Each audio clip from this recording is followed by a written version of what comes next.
அஸ்ஸலாமு அலைக்கும் வரஹ்மத்துல்லாஹி வபரகாத்துஹு. அன்பிற்குரிய சகோதர சகோதரிகளே, தொடர்ச்சியாக துஆக்களை மனனம் செய்வோம் என்கிற தலைப்பின் கீழ் பல்வேறு துஆக்களை பார்த்து வருகிறோம், மனனம் செய்தும் வருகிறோம். இந்த துஆக்களை மனனம் செய்வோம் என்கிற இந்த நிகழ்ச்சியினுடைய நோக்கமே, நாம் அன்றாடம் நம்முடைய வாழ்க்கையில் சில துஆக்களை அல்லாஹ்வின் தூதர் ஸல்லல்லாஹு அலைஹி வஸல்லம் அவர்கள் எப்படி நமக்கு வழிகாட்டி இருக்கிறார்களோ, திருமறை வசனங்கள் என்ன மாதிரியான வார்த்தைகளை சொல்லி இருக்கிறதோ அதை சொல்லி நம்முடைய ஒவ்வொரு செயல்பாடுகளையும் வணக்கமாக மாற்றிக்கொள்ள வேண்டும் என்கிற அடிப்படையில் தான் இந்த வகுப்பு நடைபெற்று வருகிறது. அப்போ ஒவ்வொருவருமே இதில் நாம் நம்முடைய ஒன்று மனப்பாடம் செய்து கொள்வதற்கான வாய்ப்பாக இந்த அமர்வை, இந்த நிகழ்ச்சியை பயன்படுத்தி கொள்ள வேண்டும். மனப்பாடம் செய்ததை நாம நடைமுறைக்கு கொண்டு வருவதும், ஏன்னா நாம சில நாட்கள் அதை நடைமுறைப்படுத்துவதற்கு முயற்சி செய்தோம் அப்படின்னா முதல்ல ஆரம்பத்தில் சில சிக்கல்கள் மறந்துடுவோம், அல்லது நம்ம தாண்டி அது விடுபட்டுறலாம். அதை நாம செய்வதற்கு லேட்டா ஞாபகம் நினைவுக்கு வரலாம். இப்படி சில சருகல்கள் இருக்கும். ஆனால் நம்முடைய வாழ்க்கையில் இவ்வளவோ விஷயங்களை நாம் நினைவு வைத்து இன்றைக்கும் அதற்காக நாம் மொபைல் அப்ளிகேஷன்கள் எல்லாம் பயன்படுத்தி அதை நாம் ஃபாலோ பண்ணிட்டு வரோம், கடைபிடித்து வருகிறோம். அப்படின்னும் பொழுது இந்த துஆக்களை நம்முடைய வாழ்க்கையே ஒவ்வொரு செயல்பாடுகளையும், சாதாரண செயல்பாடுகளையும் வணக்கமாக மாற்றுகிற இந்த பிரார்த்தனைகளை நாம் கவனம் செலுத்தணும் என்பதை ஒரு அடிப்படையாக சொல்லிக் கொள்கிறோம். இதில் நாம் கற்க வேண்டிய அடுத்த பிரார்த்தனை என்ன அப்படின்னா, மணமக்களை வாழ்த்துகிற வகையில் அல்லாஹ்வுடைய தூதர் ஸல்லல்லாஹு அலைஹி வஸல்லம் அவங்க சில வார்த்தைகளை நபிகள் நாயகம் ஸல்லல்லாஹு அலைஹி வஸல்லம் நமக்கு பிரார்த்தனைகளை சொல்லித் தர்றாங்க. திருமணத்திற்காக நாம் செல்கிற போது அந்த அழைப்பின் பெயரில் அவர்களை, திருமண தம்பதிகளை நாம் பார்க்க நேரிடுகிற போது அவர்களுக்காக நாம் செய்ய வேண்டிய பிரார்த்தனை, மணமக்களுக்காக நாம் அவர்களுக்காக செய்ய வேண்டிய பிரார்த்தனையாக நபிகள் நாயகம் ஸல்லல்லாஹு அலைஹி வஸல்லம் அவங்க நமக்கு சொல்லித் தருகிறார்கள். அந்த செய்தியை நாம அபுதாபுதுல 1819 இலக்கத்தில் பதிவு செய்யப்பட்ட செய்தியில பார்க்கிறோம். அல்லாஹ்வின் தூதர் சொல்லித் தருகிற அந்த வாசகங்கள் மிக எளிதான வாசகங்கள், மிக இலகுவாக நாம் அதை மனப்பாடம் செய்து கொள்ளலாம். அந்த வாசகங்களை நாம சொல்லித்தரோம். திரும்ப சொல்லும் பொழுதே அதை மிக இலகுவாக மனப்பாடம் செய்து கொள்ளலாம். நம்ம சொல்றோம், திரும்ப சொல்லுங்க. பாரக்கல்லாஹு லக்க, முதல் வரி பாரக்கல்லாஹு லக்க. பாரக்கல்லாஹு லக்க அப்படின்னா என்ன அர்த்தம் அப்படின்னா, அல்லாஹ் உங்களுக்கு அருள் வளத்தை ஏற்படுத்தட்டும், அல்லாஹ் அருள் வளத்தை உங்களுக்கு ஏற்படுத்தட்டும். ஓ பாரக்க அலைக்க, பாரக்கல்லாஹு லக்க ஓ பாரக்க அலைக்க, பாரக்கல்லாஹு லக்க ஓ பாரக்க அலைக்க. அல்லாஹ் அகத்திலும் புறத்திலும் உங்களுக்கு அருள் வளத்தை ஏற்படுத்தட்டும். பாரக்கல்லாஹு லக்க வ பாரக்க அலைக்க, பாரக்கல்லாஹு லக்க வ பாரக்க அலைக்க. அல்லாஹ் உனக்கு அகத்திலும் புறத்திலேயும் அல்லாஹ் அருள் வளத்தை ஏற்படுத்தட்டும் என்கிற இந்த வார்த்தைகள். அடுத்த சென்டென்ஸ், வ ஜமஅ பைனகுமா ஃபி கைர். وجمع بينكما في خير. وجمع بينكما في خير. உங்கள் இருவரையும் நல்ல விஷயங்களில் ஒன்றிணைப்பானாக. அல்லாஹ் உங்கள் இருவரையும் நல்ல விஷயங்களில் ஒன்றிணைப்பானாக என்கிற நல்ல வார்த்தைகளை உள்ளடக்கி இருக்கிற பிரார்த்தனை. அப்ப அதனுடைய தொடக்கம் திரும்ப நம்ம சொல்றோம். பாரக்கல்லாஹு லக்க, பாரக்கல்லாஹு லக்க வ பாரக்க அலைக்க, வ பாரக்க அலைக்க வ ஜமஅ பைனகுமா ஃபி கைர், வ ஜமஅ பைனகுமா ஃபி கைர் என்கிற இந்த வாசகங்கள். இந்த வாசகங்கள் சொல்லக்கூடிய கருத்தை கவனிக்கிற போது இதை முழுவதுமாக நாம சொல்ல முயற்சி பண்ணணும். அல்லாஹ்வின் தூதர் பாரக்கல்லாஹு லக்க என்கிற வார்த்தையும் கூட பயன்படுத்தி இருக்கிறதா நாம ஹதீஸ்கள்ல பார்க்கிறோம். வாழ்த்துவதற்கு அவர்களுக்கான பிரார்த்தனைகள்ல அந்த வாசகத்தை சொல்லியும் நாம் பிரார்த்தனைகளை செய்யலாம்.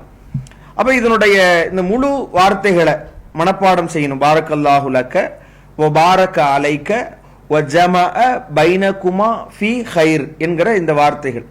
இது என்ன அர்த்தத்தை உள்ளடக்கி இருக்கிறது நீங்க பார்க்கலாம். இதுல திருமணம் என்று வருகிற போது அந்த தம்பதிகளுக்கு எது அவசியமான ஒன்று என்பது அல்லாஹ்வின் தூதர் இதுல நமக்கு உணர்த்துறாங்க. ஒரு திருமண வாழ்க்கை என்று வருகிற போது திருமணம் என்பது இஸ்லாத்தை பொறுத்தவரை அது அவசியமான ஒன்றில்ல. நபிகள் நாயகம் ஸல்லல்லாஹு அலைஹி வஸல்லம் சொல்கிற போது அந்நிக்காஹு மின் சுன்னத்தி, இந்த திருமணம் என்பது என்னுடைய வழிமுறைகளில் இருந்து உள்ளது என்று நபிகள் நாயகம் ஸல்லல்லாஹு அலைஹி வஸல்லம் சொல்றாங்க. அதனால இதை இதிலிருந்து விடுபடக்கூடாது. யாராக இருந்தாலும் திருமண வாழ்க்கைக்கு உண்டான சூழ்நிலையை திருமணம் செய்து கொள்வதை நமக்கு நபி அவர்களின் வழிமுறையாகவே சொல்லித் தரப்பட்டிருக்கிறது. அப்பேற்பட்ட திருமண வாழ்க்கை என்பது ஒரு மனிதனுடைய அத்தியாவசியமான ஒன்று என்கிற போது அதை இறைவன் ரொம்ப எளிமையான ஒன்றாக ஆக்கி வைத்திருக்கிறான். திருமணம் குறித்து இறைவன் பேசுவதும் அல்லாஹ்வின் தூதர் அதை நடைமுறைப்படுத்தி காட்டியதையும் நீங்க ஹதீஸ்கள்ல பார்க்கிற போது மிக எளிமையான ஒன்றாக பார்க்கலாம். இஸ்லாம் சொல்லுகிற திருமணம் என்கிற போது இன்றைக்கு நாம் திருமணம் என்றால் எந்த ஆடம்பரங்களை, எந்த வீண் விரயங்களை, எந்த கோலாகலங்களை நாம் திருமணம் என்று பார்த்து கொண்டிருக்கிறோமோ இது எதுவுமே நபிகாலத்தில் இல்லை. அல்லாஹ்வின் தூதர் அறிமுகப்படுத்திய அந்த திருமணம் என்பது மிக சிக்கனமான திருமணம். திருமணத்தினுடைய மொத்த நிலையே என்ன அப்படின்னா, திருமணம் என்பது ஒரு பலமான உடன்படிக்கை, ஒப்பந்தம்.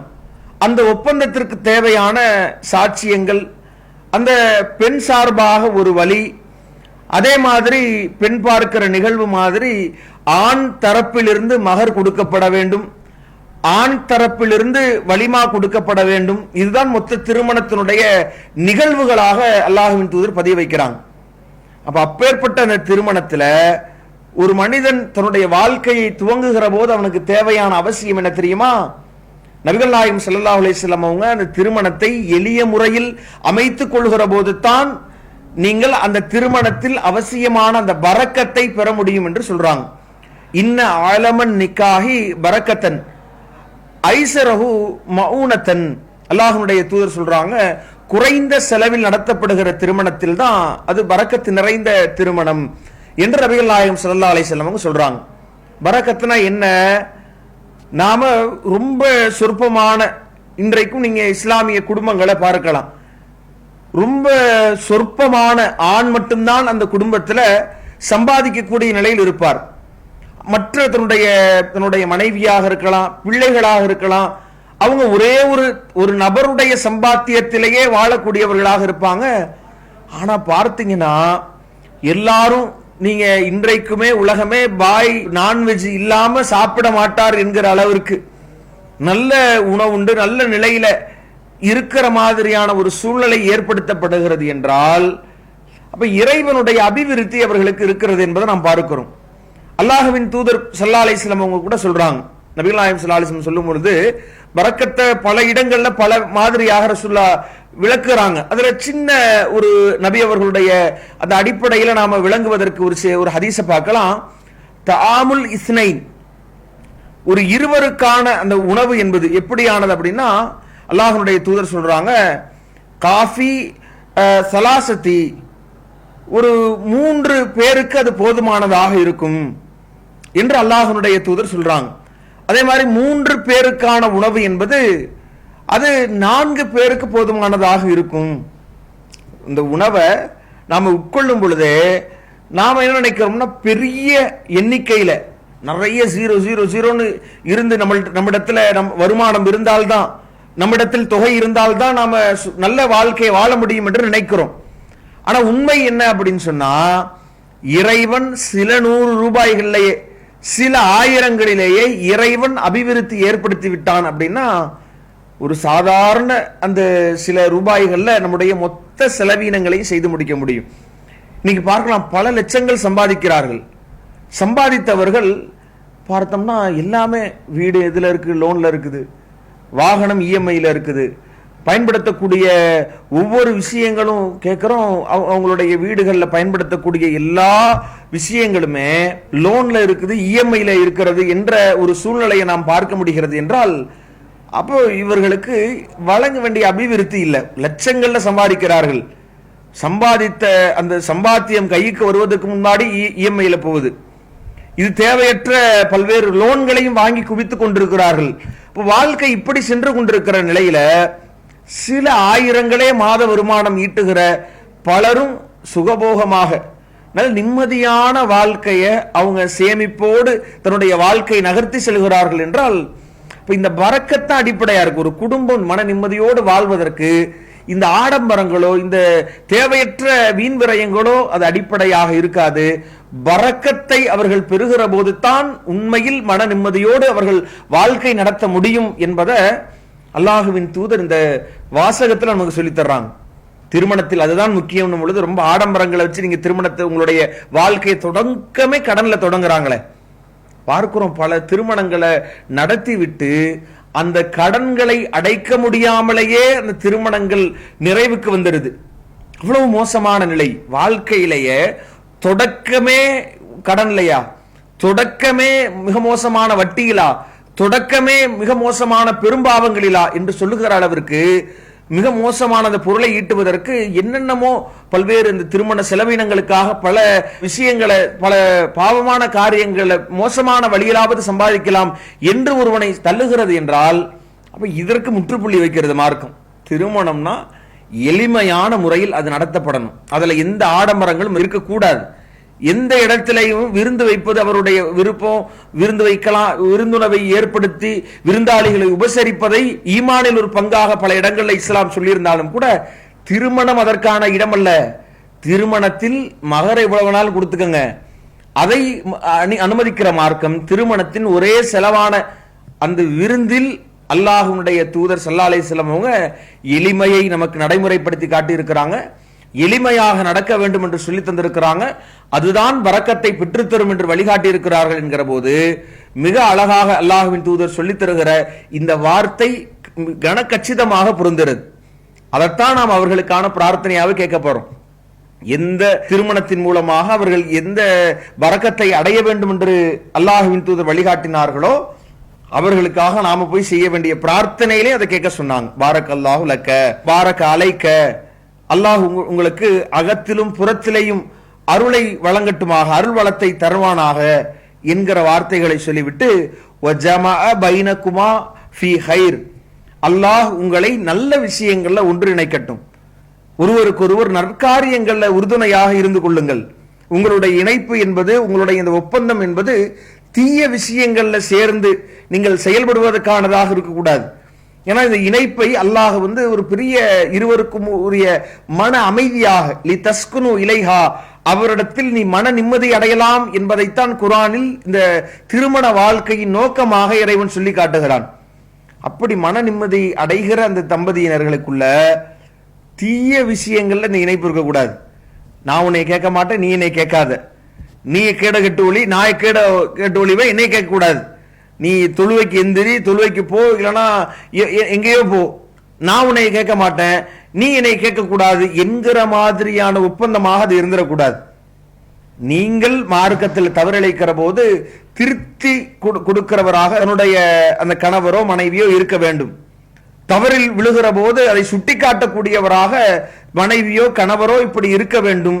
நல்ல விஷயங்களில் இறைவன் இருவரையும் ஒன்றிணைக்கட்டும் என்கிற பிரார்த்தனையை நாம அங்க போய் கேட்க வேண்டும் என்று அல்லாஹ்வின் தூதர் சொல்லி காட்டுறாங்க. அப்ப இந்த வார்த்தைகள் நம்ம அழகாக மனப்பாடம் செய்து கொள்ளலாம். சின்ன வார்த்தைகள் தான். பாரக்கல்லாஹு லக்க வ பாரக அலைக்க வ ஜமஅ பைனகுமா ஃபீ ஹைர் என்கிற இந்த வார்த்தை தான் இலகுவான வார்த்தை. பாரக்கல்லாஹு லக்க வ பாரக அலைக்க வ ஜமஅ பைனகுமா ஃபீ ஹைர் என்கிற இந்த வார்த்தையை மனப்பாடம் செய்து நாம மணமக்களை பார்க்கிற போது நாம் செய்ய வேண்டிய, அவர்களுக்கு வேண்டிய அந்த பரக்கத்தை வேண்டி செய்ய வேண்டிய பிரார்த்தனையாக அல்லாஹ்வின் தூதர் ஸல்லல்லாஹு அலைஹி வஸல்லம் அவர்கள் சொல்லி காட்டுகிறார்கள். இதை செய்து அந்த அபிவிருத்தியை அவர்களுக்காக பிரார்த்தனை செய்து அதன் மூலமாக இறைவன் நமக்கும் நம்முடைய வாழ்விற்கான அடிப்படைகளையும் நம்முடைய தேவைகளையும் இறைவன் பூர்த்தி செய்கிற நல்நிலையை பெறக்கூடிய நல்வாய்ப்பை இறைவன் நம் அனைவருக்கும் தந்தல் புரிவானாக என்று கூறி முடிக்கிறேன். அல்ஹம்துலில்லாஹி ரப்பில் ஆலமீன். அஸ்ஸலாமு அலைக்கும் வரஹ்மத்துல்லாஹி வபரகாத்துஹு. அல்லாஹு அக்பர், அல்லாஹு அக்பர்.